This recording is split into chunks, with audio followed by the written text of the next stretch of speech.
பிரகாஷ் குடும்பர் மீனாட்சி அம்மன் கோவிலின் மரபு வழி வாரிசு பாண்டியர் வம்சம். நான் இது தொன்று தொட்டு கிட்டத்தட்ட எனக்கு தெரிஞ்சு ஒரு 350 வருஷமாக செஞ்சுட்டு வந்துட்டு. சரிங்களா, பக்கா ரெக்கார்டு வந்து ஒரு 150 வருஷத்துக்கு இருக்குது. பக்கா இருக்குது, ரெக்கார்டு இருக்குது எல்லாத்துக்கும்.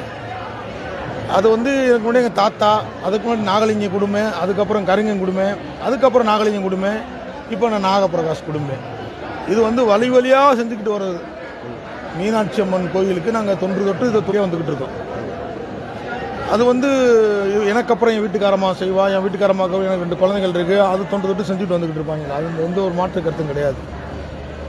அது வந்து எனக்கு கிடைச்ச ஒரு என்ன நான் மட்டும் இது இந்த என்னுடைய நான் இந்த இந்திர குலத்தில் பிறந்த எனக்கு மட்டும் இந்த மரியாதைன்னு கிடையாது. சரி, தமிழ்நாட்டில் தென் மாவட்டங்களில் மோஸ்ட்டில் வந்து எங்கள் சமுதாயத்திற்கு வந்து இந்த அங்கீகாரம் கிடச்சிருக்கு. அவங்க வழி வழியாக அவங்களும் செஞ்சுட்டு வந்துக்கிட்டு இருக்காங்க. சிலதை இழந்ததை மீட்டெடுத்து கொண்டு வந்துட்டுருக்காங்க. அதற்கு உதாரணம் பழனி கோயில். இழந்ததை மீட்டெடுத்து கொண்டு வந்தாப்புல அண்ணன் ஜான்பாண்டியன் அவர்கள். புரியுதுங்களா? அதுவும் காலத்தில் செப்பரில் பதிக்கப்பட வேண்டிய ஒன்று. அதனால வந்து எங்களுடைய வம்சாவளிக்கு வம்சத்துக்கு வந்துக்கிட்டே தொடர்ச்சியாக வந்துக்கிட்டு இருக்கு. நானும் செய்வேன், எனக்கு அப்புறம் எல்லாம் தொடர்ச்சியாக செஞ்சுக்கிட்டே இருப்போம். சரிங்க.